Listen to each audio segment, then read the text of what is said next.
É mais fácil você pregar para uma multidão do que você pregar para você mesmo. Você confrontar a você mesmo. Você enfrentar a você mesmo. Mas Paulo diz: atendei por vós. E ele dá o exemplo: vocês sabem como eu me comportei entre vocês. No ministério não pode existir a última impressão. É a primeira, é a segunda, é a última.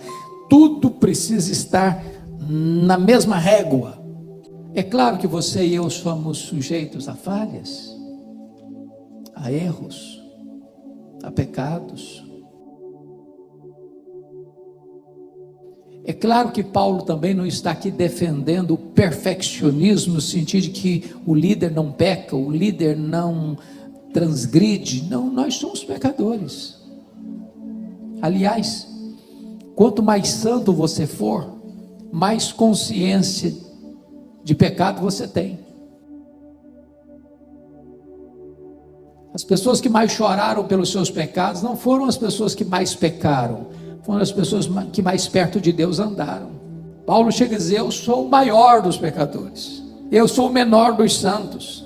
Aliás, eu não sou nem digno de ser chamado apóstolo. Mas nós precisamos cuidar da nossa vida,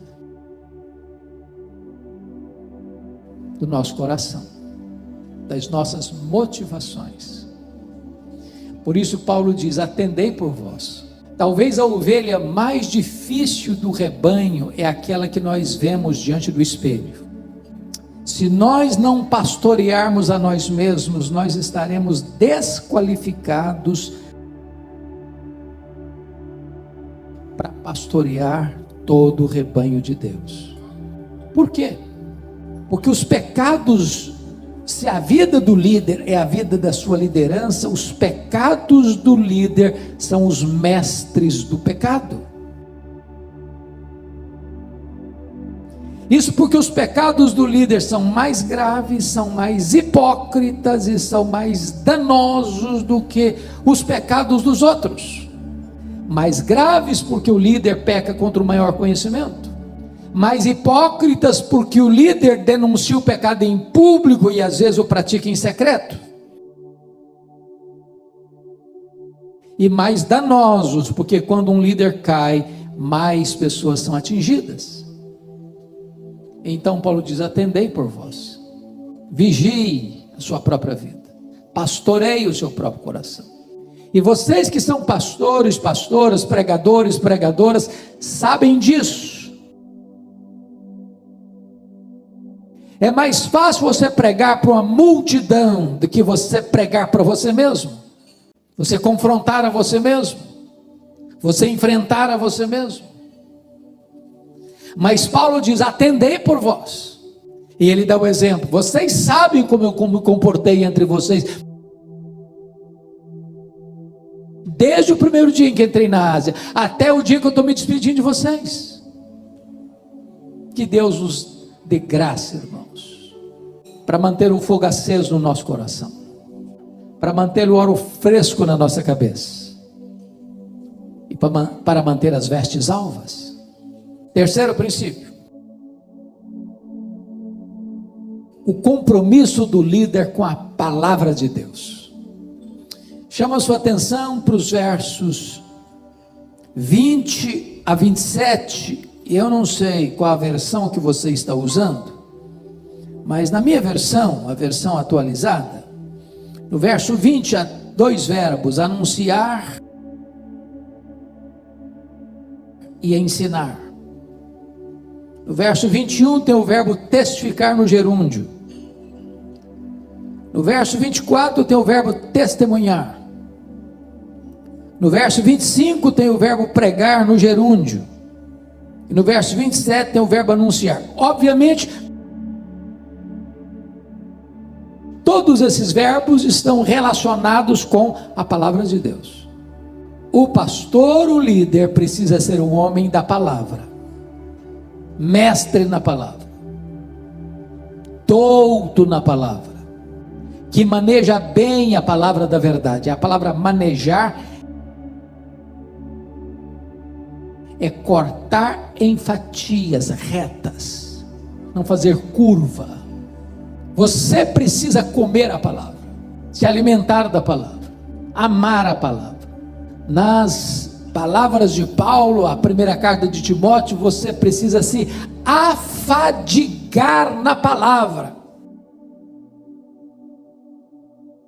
Porque quem se alimenta de leite magro não consegue dar comida boa e consistente para o rebanho. E eu chamo a sua atenção agora para o verso 20. Jamais deixando de vos anunciar coisa alguma proveitosa e de vos lá ensinar publicamente também de casa em casa. Chama a sua atenção para esse fato. Ensinar publicamente também de casa em casa. Ou seja, ensinar para uma grande congregação e ensinar num pequeno grupo. Por que que isso é importante hoje? Para você não correr o risco de ser um pastor seletivo. O que é que eu quero dizer com isso? Cuidado para você não nutrir no coração a falsa ideia de que você é importante. Você não é importante, importante é a palavra.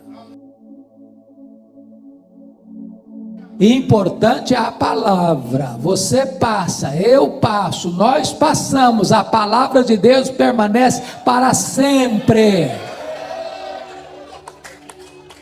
Você é apenas um vaso de barro. O que tem valor é o que está dentro do vaso.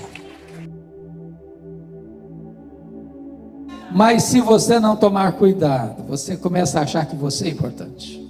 E aí você começa a ficar seletivo. Ô irmãos, nós estamos vivendo um tempo tão difícil. E vocês sabem disso. Você manda um convite para um pastor, ele não te responde. Ele manda um questionário para você. Manda um questionário. E lá no finalzinho eu pergunto assim: quanto você intenta investir no meu ministério? Tudo aquilo antes do questionário só tem a ver com esse finalzinho aqui. Quanto você vai dar? Qual o cachê? Certa feita, fui convidar um cidadão para pregar. Não consegui falar com ele porque ele estava blindado. Tem pastor que está blindado. Com muito custo consegui falar com a secretária. Quando eu fiz o convite, ela disse assim: não, nosso pastor não prega mais em igreja, só prega em grandes encontros. E eu não me contive, disse: então fala para o seu pastor que ele é mais importante do que Jesus, do que o apóstolo Paulo. Porque pelo que me consta, Paulo ensinava publicamente e também de casa em casa. Pelo que me consta, Jesus pregou os seus melhores sermões para uma pessoa só. Então cuidado, pastor, para você não achar que você é grande.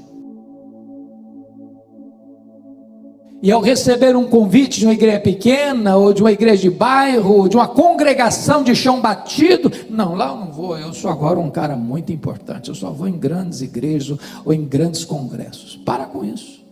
Para com isso. Eu não estou dizendo que você não possa ser estratégico e responsável com a mordomia do seu tempo. Não estou dizendo isso não. O que estou lhe dizendo é para você vigiar o seu coração. Eu gosto e faço isso.